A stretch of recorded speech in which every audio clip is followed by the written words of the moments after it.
دوستو یاد رکھنا، تگڑا اور مضبوط جوان پتہ کون ہوتا ہے؟ جس کی نظریں پوری طرح اس کے کنٹرول میں ہوں۔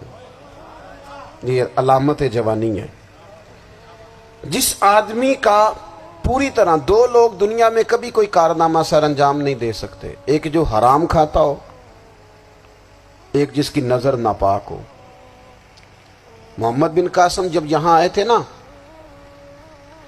تو ایک دن بڑے پریشان تھے، تو ایک بزرگ کہنے لگے آپ کیوں پریشان ہیں؟ کہنے لگے راجہ دہر سے مقابلہ ہے اور ہماری فوج تو سندھ کے رستے بھی نہیں جانتی، زبان بھی نہیں جانتی، لڑیں گے کیسے؟ دو چار دن کے بعد ان بزرگوں کی دوبارہ محمد بن قاسم سے ملاقات ہوئی تو بڑے خوش تھے۔ کہا اب آپ کیوں خوش ہیں؟ کہنے لگے وہ میرا مقابلہ نہیں کر سکتا، میں نے تحقیق کر لی ہے۔ کہا کیوں؟ کہنے لگے نظر کا گندہ ہے، اور جو نظر کے گندے ہوتے ہیں وہ میدانوں میں ٹھہرا نہیں کرتے۔ میدان کے لیے نکلنے کے لیے پاک جوانی کی ضرورت ہوتی، تطہیر مزاج ہونا ضروری ہوتا ہے، پاکیزہ افکار اور سچی اور سچی ستھری سوچوں کا ہونا ضروری ہوتا ہے۔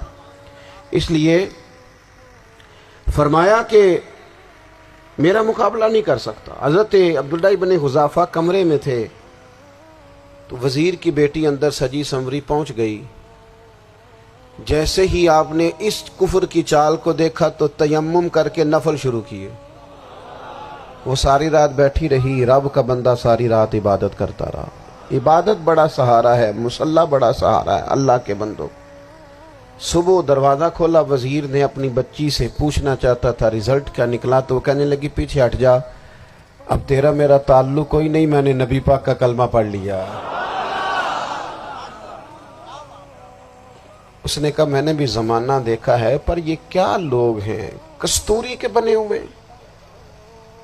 سندل سے دھلے ہوئے، کہ میں ساری رات کمرے میں رہی اور 100 اور 1000 آدمی جس جوان کا مقابلہ نہ کر سکے، اتنا طاقتور جوان کمرے میں رہا اور اسے نظر اٹھا کے نہ دیکھا۔ او کچا رنگے للاری والا جڑا چڑھدا تے لیندا رہندا ہے، اے عشق تیرے دا رنگ محمد چڑھیا پھر نہیں لیندا۔ میں کہا ایک دفعہ نظر اٹھا کے نہیں دیکھا، کمال ہو گئی۔ اتنے بڑے لوگ، اتنی بڑی سعادت مندی، فیروز بختی، معاملہ فہمی حد ہو گئی۔ اللہ اکبر۔ دوستو بادشاہ جب پوری طرح ہار گیا نا، اس نے کہا مار دو۔ تیل گرم کیا ایک کڑاہی میں، اور جب آپ کو اس میں ڈالنے لگے تو آپ کی آنکھوں میں آنسو آ گئے۔ بادشاہ کا خیال ہوا شاید نرم ہو گئے ہیں، کہنے لگا روئے کیوں؟ فرمانے لگے سوچتا ہوں جان ہی ایک ہے، کتنا مزہ ہے اس کی راہ میں جان دینے کا، کتنی لذت ہے اس کے نام پر مرنے میں، کتنا لطف ہے۔ جے تو چڑھیا اتے دار بھی نہیں تے جے تو وکیا عشق بازار بھی نہیں، تے ایڈا سستا سودا پیار بھی نہیں، تے ایڈا سستا لبدا یار بھی نہیں۔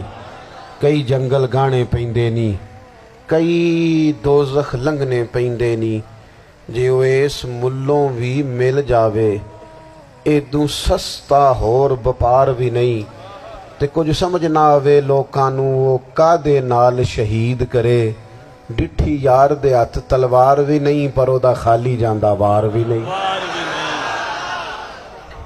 کہنے لگے ایک جان ہے نا، تو دل کرتا ہے ہزاروں ہوتی تو ایک ایک کر کے محبوب کے نام پہ قربان کرتا، جب میرے پاس ہے ہی ایک، کروں کیا؟